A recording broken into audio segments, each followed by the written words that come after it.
10 April 2025 અને આપણે આ શ્રી રામાનુજાચાર્ય કૃત શ્રીભાષ્ય રોજના અનુક્રમમાં જોઈ રહ્યા છે. ગઈકાલે આપણે જગતગુરુ શંકરાચાર્ય અને જગતગુરુ રામાનુજાચાર્યના સિદ્ધાંતની સરખામણી એટલે એનો તફાવત જોતા હતા. એમાં આપણે રામાનુજાચાર્યમાં જોયું ધર્મમીમાંસા અને બ્રહ્મમીમાંસા મળીને એક શાસ્ત્ર થાય છે. એક પૂર્વમીમાંસા અને બીજું ઉત્તરમીમાંસા એ નામને યોગ્ય છે, સમજો. એટલે એક સરંગ શાસ્ત્ર છે આમાં કે એમાં રામાનુજાચાર્યકૃત સિદ્ધાંતની અંદર ધર્મમીમાંસા એટલે જેમાં આપણે કર્મકાંડ જે માનીએ છીએ તે એને આપણે શું કહીએ છીએ? પૂર્વમીમાંસા. અને ઉત્તરમીમાંસા જેને આપણે ઉપાસના કાંડ કહીએ છીએ તે જે બ્રહ્મમીમાંસા છે. એ બંને શું છે કે એક શાસ્ત્ર થાય છે, એ સળંગ જ એક શાસ્ત્ર છે રામાનુજાચાર્યની વાતની અંદર, બરાબર. એ નામને યોગ્ય છે, બરાબર. હવે જગતગુરુ શંકરાચાર્યના મતમાં શું છે તો બ્રહ્મમીમાંસા ધર્મમીમાંસાથી સ્વતંત્ર છે. એટલે ભગવાનને જાણવાની ઈચ્છા જે છે, બરાબર, એટલે બ્રહ્મમીમાંસા એટલે ઉપાસના જે છે, જે બ્રહ્મમીમાંસા એટલે આમ તો બ્રહ્મને જાણવાની ઈચ્છા જેવું થાય. તે કર્મમીમાંસા કરતાં ટોટલી અલગ જ બતાવેલી છે કે એમાં જગતગુરુ શંકરાચાર્યના અદ્વૈત વેદાંતમાં એકનો અભ્યાસ બીજા માટે જરૂરનો નથી.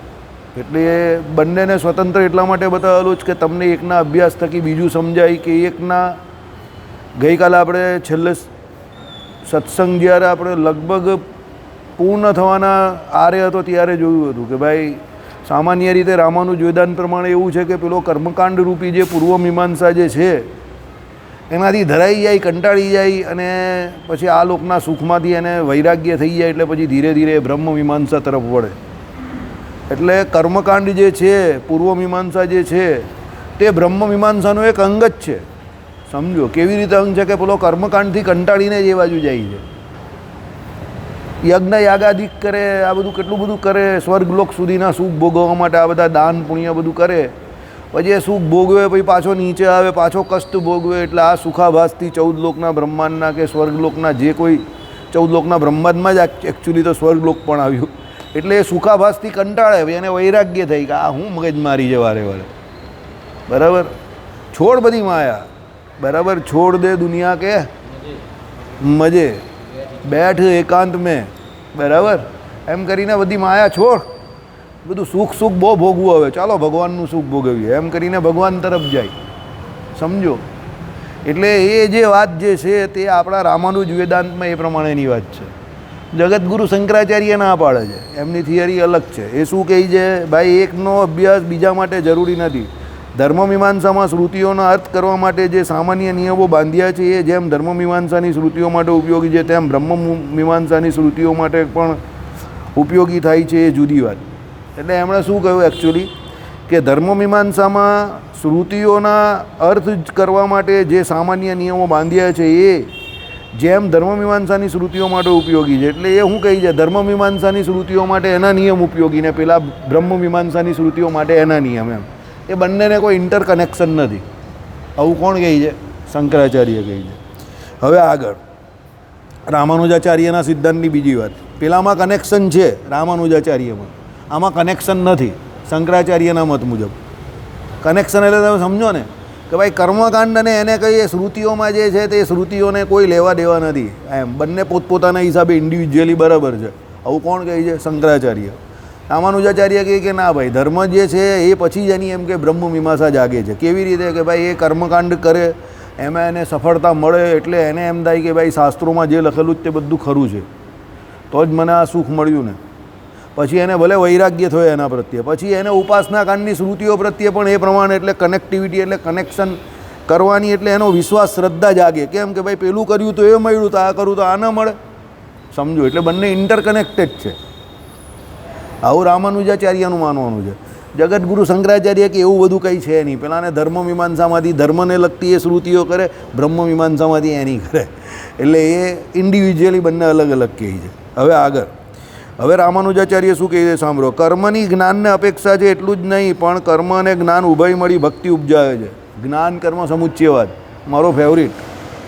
આજે 2004થી મેં 3-4થી વાંચેલું છે, ત્યારથી મારા કંઈ અનકોન્શિયસ માઇન્ડમાં કે ક્યાં ફિટ થઈ ગયું જ ને કે મને આ નીકળતું જ નથી. હું ગમે ત્યાં જાઉં પણ આ વાક્ય તો બોલાઈ જ જાય કે જ્ઞાન અને કર્મ બંને એકબીજાની પેરેલલ ચાલે છે. તમે કોઈ પણ કર્મ કરો એના માટે જ્ઞાનની જરૂરિયાત છે. તમારે રેલવે સ્ટેશન પર અહીંયાથી જવું હોય સમજો તો પહેલાં તમારે શું જ્ઞાનની જરૂરિયાત છે કે ભાઈ કયા રસ્તેથી જવાય, કેવી રીતે જવાય. એટલે પેલો કે ભાઈ મોડ ઓફ ટ્રાન્સપોર્ટ તો કોઈ પણ હોઈ શકે. ટ્રાન્સપોર્ટેશન માટે તમે રિક્ષા પકડી શકો, હવે તો ઓલા આવી જાય કે પેલું બીજું કયું આવે છે ઉબેર આવે, તે બાજુ જે કંઈ હોય તો એને તરત મોબાઈલમાં તમે એ કરી નાખો બરાબર ડાઉનલોડ, એટલે પછી ધાર કરીને બુક કરી દો એટલે પેલો તમારે નીચે જ આવી જાય ને તમને સીધો સ્ટેશનના દરવાજા સુધી છોડી જાય. જે કંઈ રૂપિયા થાય દેટ ઇઝ ઓલ. ચાર્જ જે છે તે બધો ઓફિશિયલ ચાર્જ છે, એના મીટરમાં જે બતાવશે એ પ્રમાણે થશે. એટલે કંઈ છેતરાવાનો પણ પ્રશ્ન હોતો નથી. રસ્તો તમે નથી જોયો તો એ તમને એ રસ્તેથી લઈ જાય, અને જોયો છે તો પ્રશ્ન જ નથી. તમે કહો કે ભાઈ આ રસ્તેથી લઈ જાય, મને ખબર છે. મતલબમાં કહેવાનું તાત્પર્ય શું છે, તમે કોઈ પણ કર્મ કરો એના માટે જ્ઞાનની અપેક્ષા છે, જરૂર જ્ઞાનની છે. કર્મ એમને એમ નહીં થતું. જ્ઞાતા જે છે સમજો એ કોઈ પણ પ્રકારનું કોઈ પણ કર્મ કરવા માટે પ્રયત્નશીલ બને તો એના માટે એ પૂરો પ્રયત્ન કરે કે ભાઈ મને એના સંબંધી જ્ઞાન હોવું જોઈએ તો હું બરાબર કરી શકીશ. અને હકીકતમાં તો જ્ઞાન વગર કોઈ કર્મ થતું નથી સમજો. કદાચ કોઈ થઈ જાય છે સાહજિક રીતે, એનું કદાચ તમને પૂર્વેથી પહેલેથી જ્ઞાન હશે. દાખલા તરીકે તમે જુઓ તો અહીંયા આપણો જન્મ થાય છે તો ઘણી બધી બાબત એવી હોય છે કે જે આપણે શીખવાડવામાં નથી આવતી. પેલો કહીને પડાયા હોતા હે, સિખાયા હોતા હે. ભાઈ એ પૂર્વનો સંસ્કાર હોય. બેસતા ઉઠતા આપણે શીખવાડે, ખાતા પણ શીખવાડવામાં આવે છે, પણ ખાવાની રીત શીખવાડવામાં આવે છે. ભૂખ લાગે એટલે પેલો ખાવાનું તો જાતે જ ચાલુ કરી દેશે, કારણ કે એની જરૂરિયાત છે. એના વગર કરવાનો શું, એની પાસે કંઈ ઓપ્શન દોડે છે બીજો. પણ એને ખાતા શીખવાડે એટલે કેવી રીતે ખાવું એ શીખવાડે, ખાવાનું નહીં શીખવાડતા. એ તો એને ખબર જ છે મારે ખાવાનું છે. સમજી ગયા મારી વાત? એટલે જ્ઞાનની અપેક્ષા છે, 100% છે કે ભાઈ એ જ્ઞાન વગર કર્મ થતું નથી. ટી શર્ટ લેવું છે તો કાંથી સારું મળે છે, ઓનલાઈન લેવું છે તો કઈ જગ્યા પર સ્કીમ છે, કેમાં જાઉં, જે રૂટીન છે એમાં કે કોઈ બીજું નવું આવ્યું તેમાં કદાચ વધારે કોઈ સ્કીમ આપે છે સમજો. એનીથિંગ ભાઈ એ બધું હવે જૂનું થઈ ગયું. ઓનલાઈન કલરમાં ફેર આવે છે, જે કલરની ટ્રાન્સપેરન્સી છે તે પહેલાં જેવી રહી નથી. હવે તમે કેમેરામાં જોવો તો કંઈ બીજો કલર દેખાય ને પછી પ્રેઝન્ટેશન એનું જે કંઈ તમને હાથમાં આવે છે ફિઝિકલ, ત્યારે એમ કહે કે એ કલર જેવો કેમેરામાં દેખાતો હતો ફોટામાં તો એવો નથી. કારણ કે અમે લોકોએ એમાં કામ કરેલું છે એટલે મને ખબર. ગ્રાહકની બહુ ક્વેરી આવે તો સર જે કલર દેખાતો હતો એ કલર તમે ફિઝિકલ આપતા નથી. એટલે અમારે એને કહેવું પડે કે ભાઈ એ જે છે એ કેમેરાની મગજમારી છે, અમે કોઈ એમાં કંઈ ગિમિક નહીં કરતા. પણ ફોટો સેશન લેવાવાળો વ્યક્તિ જે ફોટો લે એ પ્રમાણે કેમેરામાં જે ફોટો આવે એ પ્રમાણે ફરક પડે. તમે ઘનશ્યામ મહારાજના વાઘામાં જોઈ લેજો. હવે એમાં કંઈ ફોટો પાડવાવાળો કંઈ થોડો એની કંઈ ખૂબી બતાવે છે, તો સીધો ફોટો પાડે છે. પણ તમે ટીવીમાં દર્શન કરો, તમારા મોબાઈલમાં કરો અને પ્રત્યક્ષ દર્શન કરજો, તમને બહુ ફરક પડશે. ઘણા બધા વાઘામાં ઘણો બધો ફરક પડશે. હવે એ શું છે, ઘણી વખતે ઓપ્ટિકલ ઇલ્યુઝન બી હોઈ શકે બરાબર. ઓપ્ટિકલ ઇલ્યુઝન એક પ્રકારનો પ્રિન્સિપલ સિદ્ધાંત છે. તમે ક્રિકેટમાં જોશો ઘણી વખત શું થાય, પેલાને દડો અડ્યો નહીં હોય ને તો બી ત્યાંથી આમ એક્ઝેક્ટ ફંટાઈ ગયો હોય, એટલે તમને ઓપ્ટિકલ ઇલ્યુઝન એવું થઈ જાય. તમને એવું લાગે કે એના દડો એના ગ્લવ્સને કે બેટના હાથાને કે કશાને લાગીને ફંટાઈ ગયો છે, પણ એકચ્યુઅલી એ તમારું ઓપ્ટિકલ ઇલ્યુઝન છે, એ હકીકત નથી. એ ઓટોમેટિક જ ફંટાયો છે. સમજી ગયા મારી વાત? એટલે આવા ઘણા બધા કારણો છે કે જે એવું બતાવે છે, સિદ્ધ કરે છે કે કર્મ કરવા માટે જ્ઞાનની જરૂર છે. એટલે પણ કર્મ અને જ્ઞાન ઉભય મળી ભક્તિ ઉપજાવે છે. ભક્તિ ક્યારે ઉપજે? જ્યારે તમને કર્મ અને જ્ઞાન બંને સાથે ભેગા થાય. કેવી રીતે? દાખલા તરીકે આપણે ભેગા થયા 11 ભજનની અંદર, તો એમાં કર્મ આપણે શું કરીએ છીએ? ગાવાનું, કોઈ વગાડવાનું, કોઈ પછી એમ કહે કે મંજીરા વગાડે છે, કોઈ ઢોલ વગાડે છે, કોઈ પેલી શું કહેવાય ઝાલર વગાડે છે, ખંજરી વગાડે, આ બધું વગાડે છે. કોઈ બગાસા ખાય છે, અશોકભાઈ જેવા કંઈ જેવું તેવું આવડે એવું ડાન્સ કરે છે, અમારા બે જેવા જેવું તેવું આવડે એવું ગાય છે. હવે આ ગાવું એ કર્મ છે. હવે જ્ઞાન શું છે એમાં એ સમજો. ભાઈ કયું કીર્તન કયા રાગમાં ગાવું એ જ્ઞાન છે.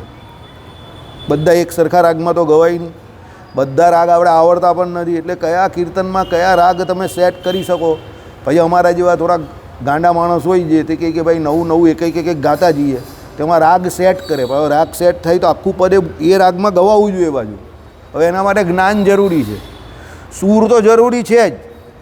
એવું તો હોવું જ જોઈએ કે તમે જે ગાવ તો એટલું સૂરમાં તો હોવું જ જોઈએ કે સામે જે ઝીલવાવાળા છે એને કર્ણપ્રિય થઈ પડે અને એ પણ ઝીલે.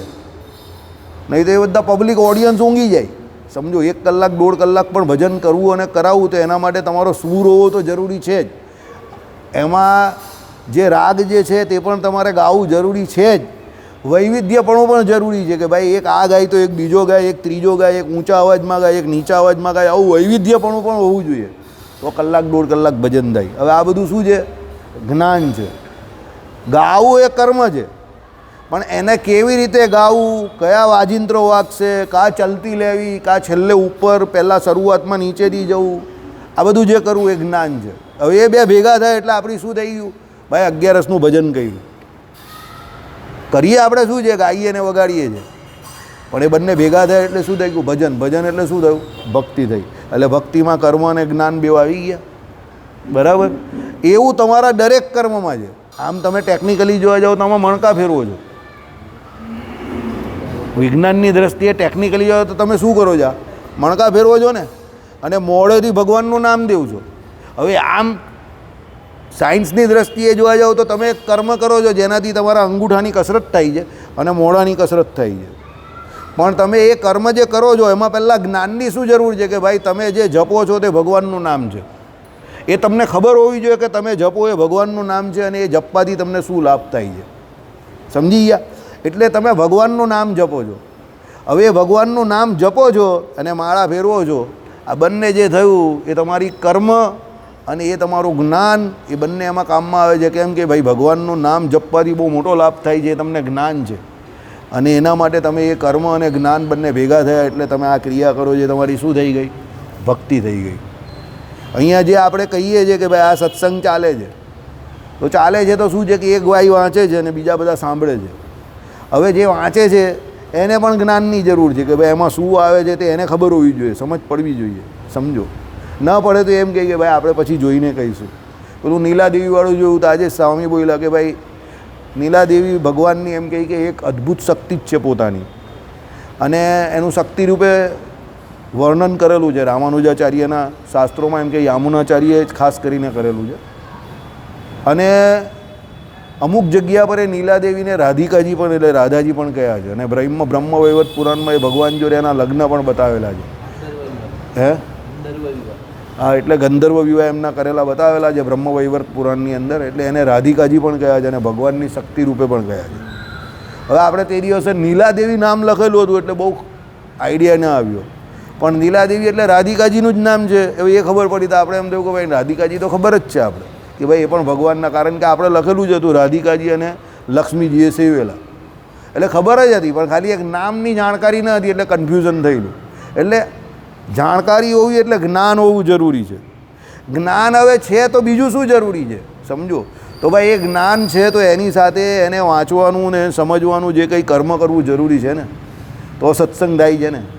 હવે એ થાય છે અહીંયા કલાક તો બધા પોણો કલાક અહીંયા બેસે છે. રાત્રે પછી અહીંયા ચેસ્તા બોલાય છે, બોર્ડ લખાય છે, વંદુ બોલાય છે, આરતી થાય છે, તો કેટલું બધું ભજન થાય છે. તમને એવું લાગે છે કે અહીંયા ખાલી તમે બેસો જ છો, કે મને એવું લાગે છે કે હું વાંચું જ છું, પણ એની આજુબાજુ ઉપર નીચે તમે જો સંલગ્ન થવાથી 25 માણસના કેટલા બધા કામ સરળ થઈ જાય જો તમે. બાકી આ 1 કલાક તમારે અહીંયા મંદિરમાં આમ જ કાઢવાનો હોય, સમજો, અને પછી આરતી કરવાની હોય તો આમાંથી આઉટ થઈ જાય 80% લોકો, ઘર ભેગા થઈ જાય. આઈડિયા આવી ગયો તમને? બરાબર. એટલે કહેવાનું તાત્પર્ય સમજો કે તમને લાગે એવું છે કે એક વાંચે છે ને બાકીના સાંભળે છે, પણ એટલી જ ક્રિયા નહીં થતી. એનાથી ઘણા બધા લોકો ભેગા થાય છે અને ઘણી બધી ભક્તિરૂપી ક્રિયા શક્ય થાય છે. એટલા માટે રામાનુજાચાર્યએ શું કહ્યું? કર્મની જ્ઞાનને અપેક્ષા છે. એટલે જે જ્ઞાન જે છે એનાથી જ કર્મ થાય છે. બરાબર. અને એટલે કર્મની જ્ઞાનને અપેક્ષા છે. એટલું જ નહીં, પણ કર્મ અને જ્ઞાન ઉભય મળી ભક્તિ ઉપજાવે છે. આ રામાનુજાચાર્યનો જ્ઞાન કર્મ સમુચ્ચયવાદ લખેલું જ છે એમણે. જ્ઞાન અને કર્મ બંને સાથે ચાલે છે. બરાબર. એટલે એકલું જ્ઞાન પણ કામમાં નહીં આવતું. એટલે કર્મની જરૂર છે જ્ઞાનને પણ. સમજો. હવે પેલાને એમ કહે કે ભાઈ બહુ જ્ઞાન છે, બહુ જ્ઞાન છે, ને એ કરતો જ નહીં. હવે તમને હું કહું કે સ્વામિનારાયણ મંત્ર જપવાથી કે ભાઈ મારા શ્રીએ આપેલો મંત્ર જપવાથી તમારો મોક્ષ થશે, તો એ ખાલી જ્ઞાન થઈ ગયું તમને, પણ કર્મ તો તમારે કરવાનું જ ને. તમે કર્મ કરો જ નહીં તો થોડો ફાયદો થવાનો છે. હા, બરાબર. તો બી 116 વાળી લે એવો અંગૂર જ. બરાબર. એટલે છેલ્લે અંગૂર તો અંગૂર જ આવી કહેવાનો મતલબ એટલે મેં તમને ના પાડેલી, પણ આમાં કંઈ એવો લાભ નહીં થવાનો, એના કરતાં અંગુર જ લઈ લેવાય. કહેવાનો મતલબ તમે સમજ્યા મારી વાત? જેમ કર્મ કરવા માટે જ્ઞાનની જરૂર છે, એમ એકલું જ્ઞાન પણ કંઈ કામમાં નહીં આવતું. સમજો, પેલો કંઈ મારી પાસે બહુ રૂપિયા છે, બહુ રૂપિયા છે, બહુ રૂપિયા છે, પછી બધા ફરવા ગયા, ચાલો એમ કે કોઈ જગ્યા પર જમવાનું મળે છે, જમીએ, તો પેલો રૂપિયા જ નહીં કાઢે તો પછી એ રૂપિયા શું કામના? ભગવાને શું કહ્યું કે રૂપિયા ગાંઠ માટે ખર્ચિયા વાપરિયામાં ના આવે, ખર્ચિયા વાપરવામાં તો એ રૂપિયાનો કોઈ મતલબ જ નથી. એ તો તમે તમારી પછીની પેઢી માટે મૂકી જવાના. અને ધન જે છે એની 3 ગતિ કઈ છે? પહેલાં શું? એને તમે જે ઉપજાવો તે, બરાબર, એટલે એને જે તમે કમાવ્યું તે, એટલે એનું ઉપાર્જન કર્યું તે, એટલે એનું ઉપજાવો એટલે ઉપાર્જન. પછી એનું શું કર્યું તમે? એટલે તમે એને કોઈ સારી જગ્યા પર એને વાપરી હતી, બરાબર, એટલે એનું ખર્ચ કર્યો તે. પછી છેલ્લે તમે એનો ખર્ચ પણ સારી જગ્યા પર ન કરો તો છેલ્લે શું થવાનું છે? એક જ ગતિ છે એનો, નાશ. સંગ્રહ કરો પછી પણ નાશ જ થાય. બહુ ભાગ્યશાળીને ત્યાં જ તમે જોજો બીજી ત્રીજી પેઢીએ જે પેલા પહેલી પેઢી પાસે પૈસા હોય તે દેખાય, બાકી ઉડી જ જાય. કારણ કે એની ગતિ જે પ્રમાણે શાસ્ત્રોમાં કહી છે, ઉપાર્જન કરે પછી એનો વ્યય થાય અને છેલ્લે નાશ થઈ જાય. વ્યય એટલે અહીંયા વાપરવા એને વ્યય કહ્યો છે, ખર્ચાને એટલે ખોટા ખર્ચા નહીં. પણ જો કોઈ વ્યક્તિ એને નથી ખર્ચતો અને એને સંગ્રહી રાખે, તેનો મતલબ એવો નથી કે એ સંગ્રહી રાખ્યા એટલે એમને એમ જ એ સ્થિતિમાં રહેવાના. કોઈ ત્રીજો વ્યક્તિ તૈયાર જ છે એનો નાશ કરવા માટે, અને એનો નાશ થશે જ. એટલે શાસ્ત્રોમાં કહ્યું કે તમારા જે રૂપિયા જે છે એને તમારા જીવનકાળ દરમિયાન જ એનાથી એટલા કર્મ તમે એવું કરી નાખો કે જેનાથી તમારા મર્યા પછીની તમારી ગતિ સુધરી જાય. તમે જેટલા રૂપિયા વાપરો છો એના તમે માલિક છો, સમજજો. તમે જેટલા રૂપિયા વાપરા એટલાના તમે માલિક. જેટલા તમે છોડીને જાઓ છો એનો માલિક કોઈ બીજો થવાનો છે. એટલે તમે એનું શું કર્યું? સેવા કરી. તમે એના ચોકીદાર, બેંકના પેલા એમ્પ્લોયી જેવું. ગણે તો મારો ભાઈ રોજ કરોડો રૂપિયા, પણ એના બાપાના થોડા છે, મારા ઘરે નહીં લાવતો કંઈ, એટલે એનો માલિક નથી. એટલે તમે તમારા વાપરો છો જેટલા રૂપિયા એના તમે માલિક. જેટલા રૂપિયા મૂકીને જાઓ તમે એના વોચમેન, તમે એના રક્ષક ખાલી. એ જ પ્રમાણે તમે જે શબ્દ નથી બોલ્યા એના માલિક, પણ જે શબ્દ બોલી દીધો એના ગુલામ.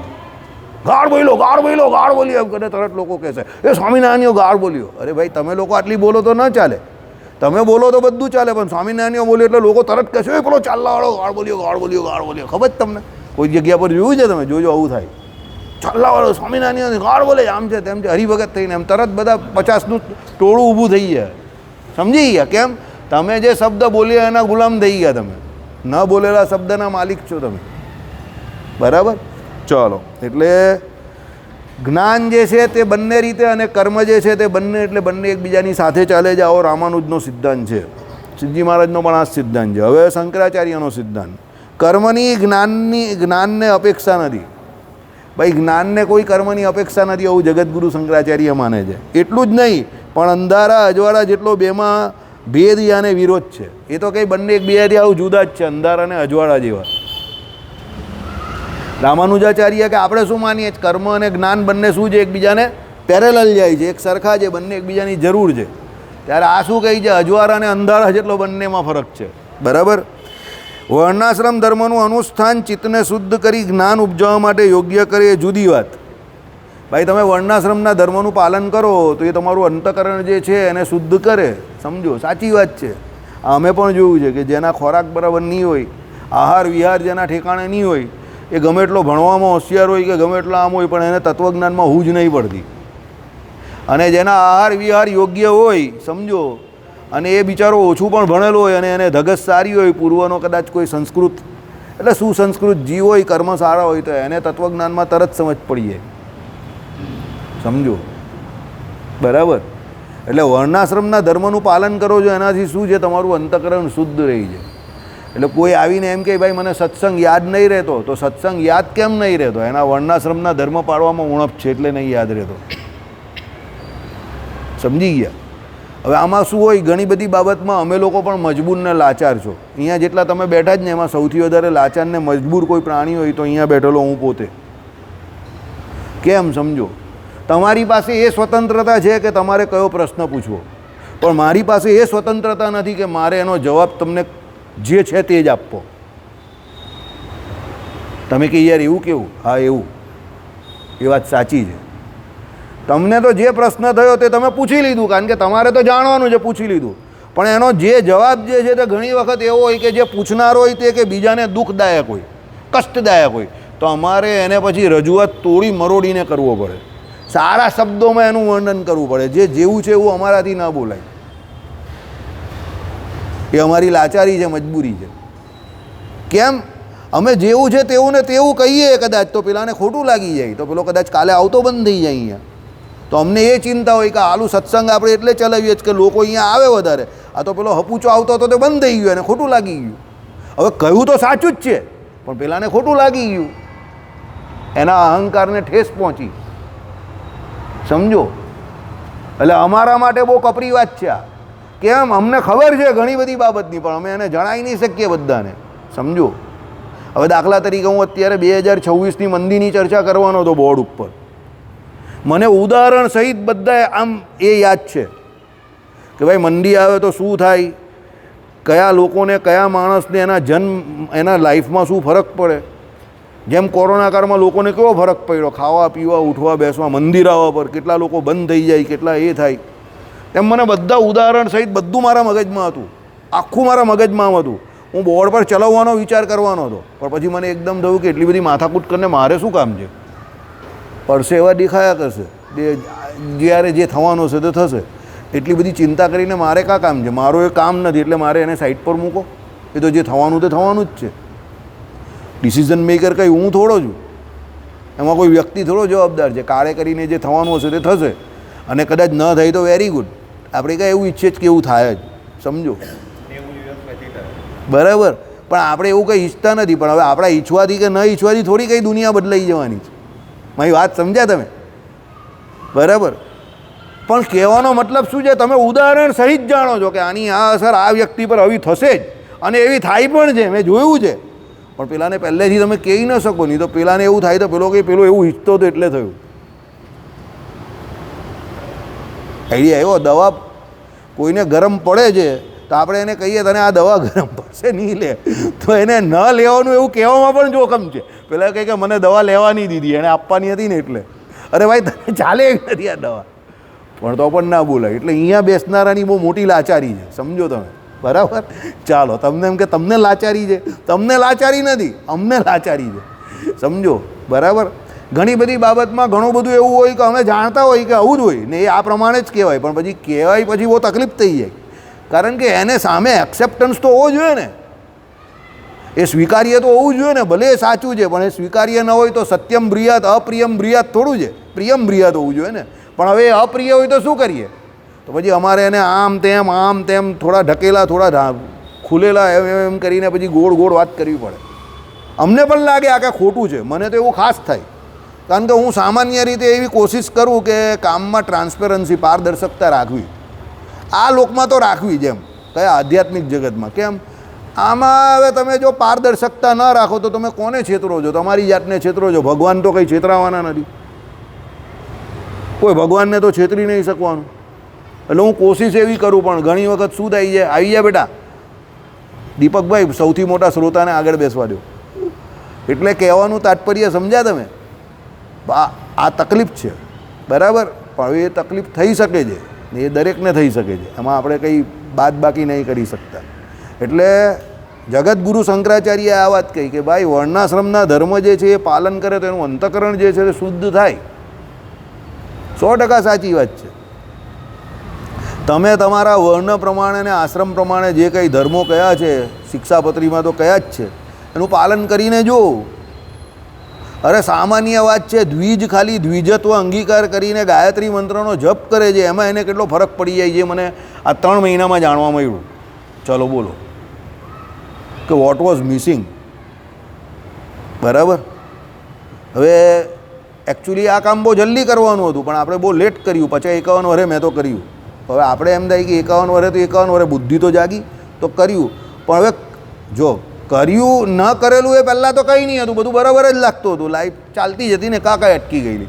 પણ હવે કર્યું પછી ખબર પડી કે વોટ વોઝ એડિશનલ, કે વોટ વોઝ રિક્વાયર્ડ, એમ કે એકચ્યુઅલી કે એની જરૂર હતી. હવે એ કર્યા પછી ખબર પડે છે કે ના, આની પણ જરૂર હતી તો ખરી એમ. બરાબર.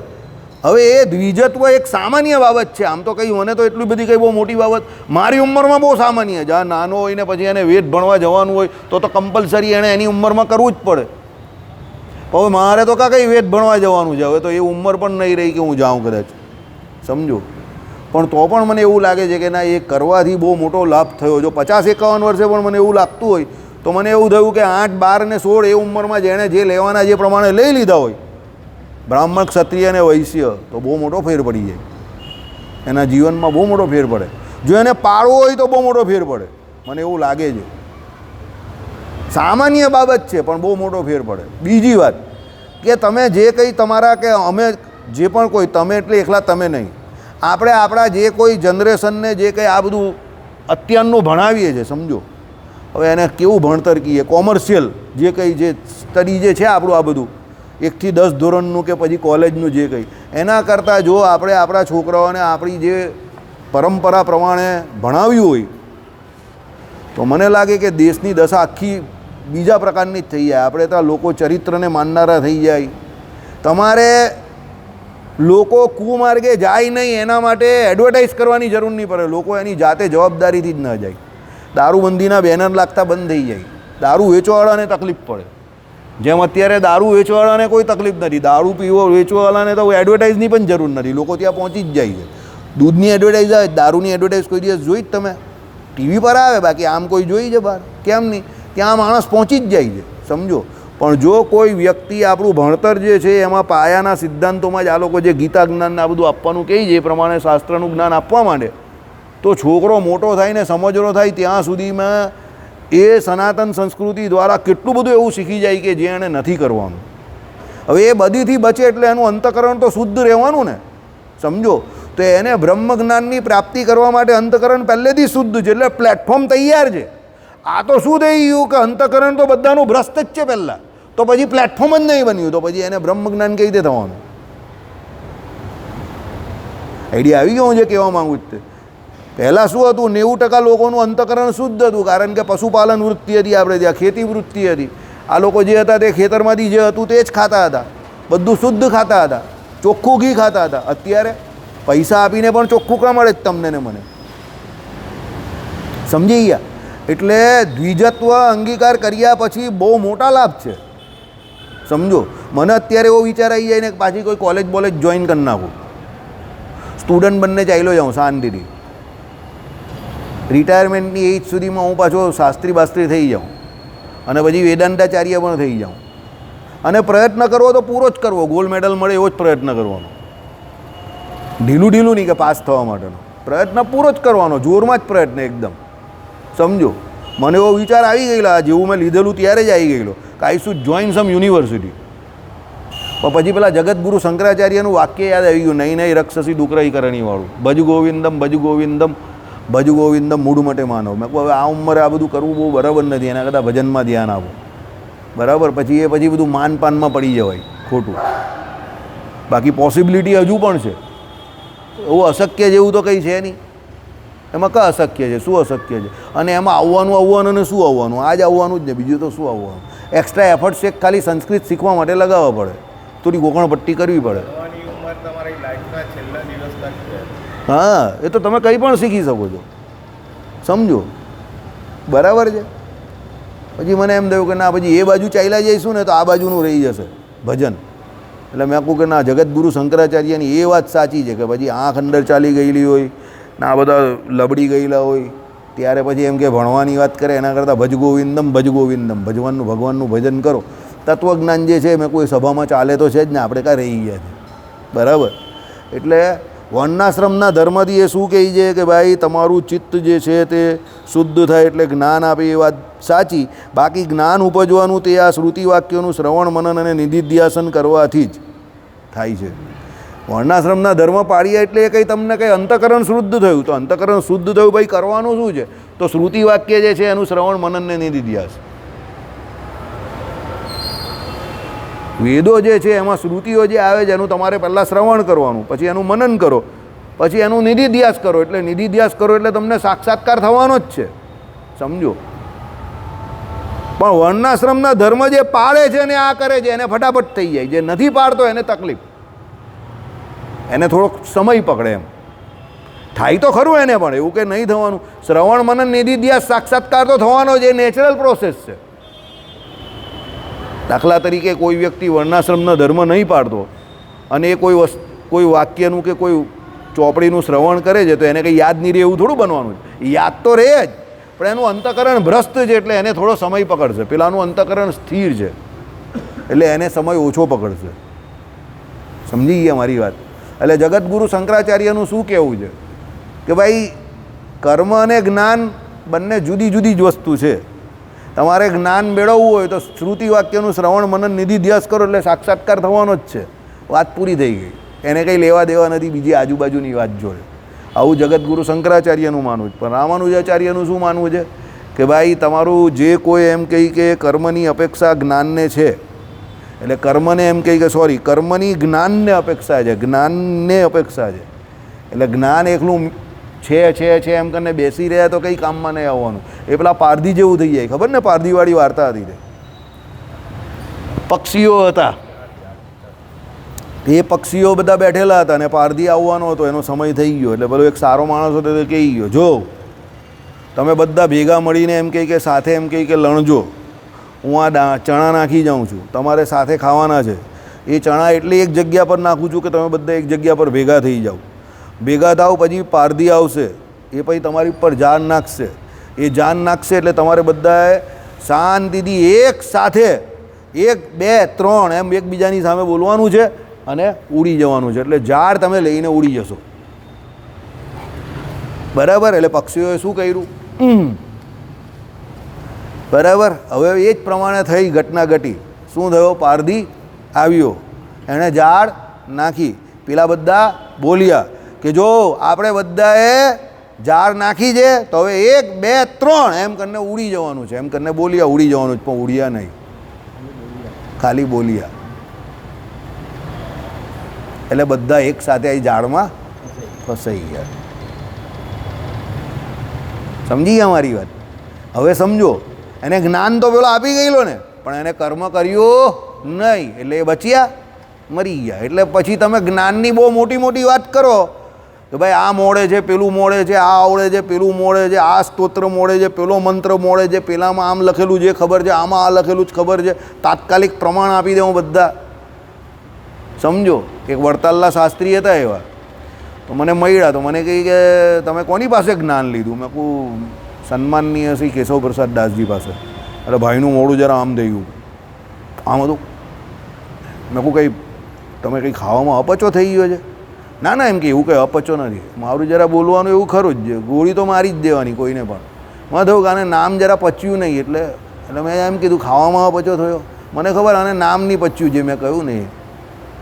પછી મને એ ભાઈ એક જગ્યા પર જજ બનેલા હતા અને હું ને ગોપાલભાઈ પણ જજ હતા એક ઉત્સવમાં આપણા સુરતના. તો એ ભાઈ કે કેશવ પ્રસાદ દાસજી આમ નોલેજની દ્રષ્ટિએ બરાબર, પણ કોઈ મોઢે પુરાવા નહીં આપી શકે એમ કંઈ કે કયા પુસ્તકમાં શું લખેલું, આમ મોઢે પુરાવા નહીં આપી શકે. ઓકે. એટલે પછી મેં એમને પૂછ્યું તમારી દ્રષ્ટિએ વિદ્વાન કોણ કહેવાય? પંડિત અને વિદ્વાનમાં ફરક શું છે? મેં કહું મને ચમકા જોઈને મને કે તમે કહેવા શું માગો છો? એટલે હું પંડિત હોય તો બધા પુરાવા તાત્કાલિક આપી શકે, કારણ કે એને બધું મોડે હોય ને એ પંડિતાઈ એની એટલે જ એને કરેલી હોય કે એણે મોડે બોલીને લોકોને બતાવવું છે કે મને મોડે છે. પણ વિદ્વાનને કોઈને બતાવવું નથી કે મને મોડે છે, એના જીવનના આચરણમાં હોય. અને આ આચરણ પરથી લોકોને એવું લાગે કે આ વિદ્વાન છે, એટલે લોકો કહી કે વિદ્વાન છે. પંડિત અને વિદ્વાનમાં ફરક શું છે તે સમજો. પંડિતને પોતે જણાવવું છે કે એ પંડિત છે, એટલે એ બધું મોડે બોલે છે કે ભાઈ લોકો મને એવી રીતે ઓળખવા જોઈએ કે હું શ્રી શ્રી શ્રી શ્રી પંડિત એમ. બરાબર? ત્યારે વિદ્વાનનું એવું નથી, વિદ્વાનના આચરણમાં એવું છે. એટલે એના આચરણમાંથી લોકો કહે છે કે આ હાલો વિદ્વાન માણસ છે, આની હાથે મગજમારી નહીં થાય. કેશુ સ્વામી વિદ્વાન હતા, પંડિત નહીં હતા. એમનું આચરણ એવું અણિશુદ્ધ હતું, રૂપિયા પૈસા કે કોઈ બાબતમાં મગજમારી નહીં. લક્ષ્મીનારાયણ દેવના પૂરેપૂરા વફાદાર, લક્ષ્મીનારાયણ દેવની વિરુદ્ધમાં જરા પણ નહીં કામ કરવાનું. સમજો, લોકો એમને આટલું ભણેલા ગણેલા હતા તો એમને કંઈ ઓછું આકર્ષણ આપવા નહીં આવી હોય કે ચાલો અમારી જોડે આવી જાઓ. કેશુ સ્વામીને ગુરુ બનાવવાવાળા ઘણા લોકો હતા, પણ એ કોઈના ગુરુ પણ નહીં બનતા હતા માનને લઈને. કેમ? એ પંડિત નહીં હતા. એ વિદ્વાન હતા, એ બીજા સ્ટુડન્ટોને વિદ્યાર્થીઓને ભણાવતા હતા, ભણાવી શકતા હતા. કેમ? એ એના આચરણમાં હતું. પંડિતનો શું અર્થ થાય? એ બધું મોડે બોલે ખરો, બધું એને મોડે હોય, પણ એના આચરણમાં નહીં હોય. એટલે તમે જોજો, સામાન્ય રીતે આપણા શાસ્ત્રોમાં કે ઇતિહાસમાં તમે એવું જોજો, પંડિતો જે હોય છે એનું કલ્યાણ નહીં થતું. પેલો વિદ્વાન હોય કે ન હોય, કંઈ ન ભણેલો હોય તો બી સબરી બિલ્લું કલ્યાણ થઈ જાય. કેમ? એના આચરણમાં દમ છે. એટલે જ્ઞાન છે, ઓકે, વેરી ગુડ, સારી બાબત છે, પણ એને કર્મની અપેક્ષા છે. સ્વામિનારાયણ સ્વામિનારાયણ સ્વામિનારાયણ બોલવાથી એ મંત્ર જે છે તે બહુ સારો છે. આચાર્ય મહારાજે જે કહ્યું એ મંત્ર જે છે તે મોક્ષ અપાવનારો છે, પણ એ બંને જપ કરવાથી. જપ ન કરો તો કંઈ નહીં થાય. બંનેનો જપ કરવાનો છે. ભજન તો કરવાનું છે. ભજન એમ બોલવાથી ભજન. અમારા રાજુની જેમ, રાજુને પૂછ્યું, રાજુ વચનામૃત વાંચે છે? હા એમ કહ્યું, રોજ વાંચું. તો આપણે પૂછીએ, રાજુ કયું વચનામૃત વાંચ્યું? એટલે એ લઈ આવે વચનામૃત, કહી વચનામૃત વાંચી લીધું. લેવું ભાઈ, બારદૂનમાં અહીંયા રાજુ આવે એ જ કરે, ભાઈ બધા છોકરાઓ હશે. તમે કહ્યું ને વચનામૃત વાંચે છે તો વાંચી લીધું, આવ્યું વચનામૃત, વાત પૂરી થઈ ગઈ. વચનામૃત તો વાંચ્યું જ ને એણે, લખેલું જોઈએ આગળ વચનામૃત, એટલે એ વાંચી લે. વચનામૃત આ વાંચી લીધું. લે ભાઈ, હવે હકીકતમાં વચનામૃત વાંચેલું કહેવાય? આપણે શું કહેવા માંગીએ છીએ કે વચનામૃત એટલે અંદર લખેલું જ્ઞાન જે છે તે વાંચ્યું. હવે વાંચ્યું એટલે મોડે થઈ ગયું એટલે કંઈ કામ પૂરું નહીં થઈ ગયું તમારું. એ તમારા આચરણમાં હોવું જોઈએ. શિક્ષાપત્રીના શ્લોક ઘણાને મોડે હોય છે. આ શ્લોક આ નંબરનો, આ શ્લોક આ નંબરનો, પેલો શ્લોક ફલાણો શ્લોક, બરાબર છે, પણ એ મોડે ન હોય પણ તમારા આચરણમાં હોય ને તો વધારે સારું. મને એ વધારે ગમશે. મને કોઈ નંબર બી યાદ નહીં હશે ને તમને, આઈ ડોન્ટ માઇન્ડ, હું કોઈ દિવસ કોઈને નંબર નહીં પૂછું. બહુ એ નંબર ગેમમાં આપણે છે જ નહીં, પહેલેથી જ નથી. સમજો, નંબર ગેમમાં પડીને કોઈ ફાયદો પણ નથી. આ તમને ચોખ્ખું કહી દો. ચોરી ન કરવી અંદર એમ લખેલું છે, તો તમે ચોરી ન કરવા જોઈએ બસ. પછી એમાં એ સંસ્કૃતમાં કઈ રીતે ઉપર લખેલું છે એ મારે નહીં જોવું. અને પેલો સંસ્કૃતમાં બોલનારો પણ જો ચોરી કરતો હોય તો પછી એ ફેલ છે. એને જ્ઞાન તો છે કે ચોરી ના કરવું, એને સંસ્કૃતમાં બોલી શકે છે, પણ ચોરી તો એ કરે છે, તો શું ફાયદો? અને આના જેવો કોઈ એને સંસ્કૃત નહીં આવડતું, ગુજરાતી પણ માંડ આવડે, પણ એ જો ચોરી નહીં કરતો તો એ બેસ્ટ છે. શિક્ષાપત્રીના અર્થને જાણનારો છે, તો એ સંપ્રદાય થકી બહાર નથી. હવે સમજ પડી? રામાનુજાચાર્ય આવું કહેવા માંગે છે કે તમને જ્ઞાન થઈ ગયું એટલે એનો મતલબ એવું નહીં સમજતા કે મોક્ષ થઈ ગયો. આપણા સંપ્રદાયમાં જ્ઞાનનો બહુ ઓવરડોઝ છે. અહીંયા રસ્તે ચાલતા હો વચનામૃત મોડે બોલનારા મળશે તમને. પ્રથમનું આટલું છે ને અંત્યનું આટલું છે ને પેલામાં તો આમ કહ્યું જ ને આમાં તો આમ કહ્યું, આમાં આમ કેમ કહ્યું તો પેલામાં કહ્યું, એવા બધા બહુ જ્ઞાનના ઓવરડોઝવાળા તમને મળશે. આચરણવાળા બહુ ઓછા મળશે. સમજજો, આચરણની આપણે તો બહુ મોટી ઉણપ છે. અને આ છેલ્લા વર્ષથી જે ઘટનાઓ ઘટે છે ને બધી, એનું કારણ આ જ છે. લોકોના આચરણમાં નથી. મોઢે તો બધાને બધું બહુ હોય છે, પણ આચરણ નથી એટલે બધા ગમે ત્યાં લપેટાઈ ગયા, ભેરવાઈ ગયા બોલવામાં, આમાં તેમાં. એટલે જ્ઞાન થઈ ગયું એટલે મોક્ષ થઈ જશે એવું જરા પણ માનતા નહીં. સમજ્યા? જ્ઞાન થયું એ તમને ફક્ત શરૂઆત થઈ છે, પછી તમારે એ પ્રમાણે કર્મ કરવાનું છે. શિક્ષાપત્રી મેં તમને આપી દીધી, તમે વાંચી લીધી એટલે તમને જ્ઞાન થઈ ગયું, પણ પછી કર્મ કેવી રીતે કરવાનું છે? એનું પાલન કરીને કરવાનું. તો તમે એનું પાલન કરો છો ને એનાથી તમારો મોક્ષ થાય છે. એનું જ્ઞાન થઈ ગયું એનાથી તમને મોક્ષ નહીં મળવાનો. સમજો? અને તમે જાણતા નહીં હો તો પણ એ ભૂલ છે. વન વે સ્ટ્રીટ છે, વન વેમાં તમે ગયા, પોલીસવાળો કહી કે ભાઈ વન વે છે, કેમ આવ્યો? લાવ દંડ લાવ 1000 રૂપિયો. તમે કહ્યું મેં તો આગળ જોયું નહીં, કે એ તારો વાંક છે, મારો વાંક નથી, અમે તો ત્યાં બોર્ડ મારેલું છે. ભલે એને નાનું ખાંચામાં માર્યું હશે, દેખાય નહીં એવી જગ્યા પર, પણ એ તમારી જવાબદારી છે. એમ તમે શિક્ષાપત્રી નથી વાંચી કે તમને નથી ખબર કે આ આજ્ઞા છે ને તમે એમ કહો કે મને તો એ ખબર જ નહીં હતી, તો એ બી તમારી ભૂલ છે. સમજો? એટલે કહેવાનું તાત્પર્ય શું છે? એને જાણવાનું એ પણ તમારે છે, અને જાણીને એનું પાલન કરવાનું એ પણ તમારે છે. અને એ પાલન કરવાથી જ મોક્ષ મળશે. 206મા શ્લોકમાં કહી દીધું, આ શિક્ષાપત્રી પ્રમાણે જે કોઈ વર્ષ છે તે બધા ધર્મ, અર્થ, કામ અને મોક્ષ એમ 4 પુરુષાર્થની સિદ્ધિને પામશે. પણ પાછા 207માં ભગવાને તરત પલટી બી મારી દીધી. શું પલટી મારી? કે આ શિક્ષાપત્રી પ્રમાણે જે ન વર્તે તે અમારા સંપ્રદાય થકી બહાર છે, એ અમારા સંપ્રદાયના સ્ત્રી પુરુષોએ જાણવું. હવે તમે 6માં આવો જ કે 7માં આવો જ તમારે નક્કી કરવાનું. સમજી ગયા? હમણાં જ હરિપ્રકાશ શાસ્ત્રીએ ગયા અઠવાડિયે જ આ વાત કરેલી. મેં કહું તમે જે વાત કરો એ પ્રમાણે આખો સંપ્રદાય અત્યારે સંપ્રદાય થકી બહાર છે. હરિપ્રકાશ શાસ્ત્રી આમ એક મિનિટ તો વિચાર્યું ભાઈ કે વાત તો સાચી છે, આખો સંપ્રદાય જ સંપ્રદાય થકી બહાર છે. કોણ હરિનો લાલ આજે આવીને એવું કહે કે હું આખી શિક્ષાપત્રી પાડું છું? ચાલો બોલો, કોણ હરિનો લાલ કહે? અને કોઈ કહે તો એ પાખંડ કરે છે, એ પાખંડી છે, જુઠ્ઠું બોલે છે. એની જોડે 6 મહિના રહે તો બધી પોલમ પોલ ખુલી જાય એની. બરાબર? આપણે અત્યારે સર્વનામમાં વાત કરીએ, નામથી વાત કરે તો કાજુ ખોટું લાગે કોઈને. સર્વનામમાં વાત, શિક્ષાપત્રીમાં કોની કોની આજ્ઞા આવે છે? પહેલાં બધાના સામાન્ય ધર્મો. ચાલો, સામાન્ય ધર્મ તો બધા જ પાડવાના છે, છોડો સામાન્ય ધર્મને. હવે વિશેષ ધર્મમાં ત્યાગી આવ્યા, ગ્રહસ્થ આવ્યા, સધવા આવી, વિધવા આવી, આચાર્ય આવ્યા, બધા આવ્યા. આખો સંપ્રદાય આની અંદર આવી ગયો.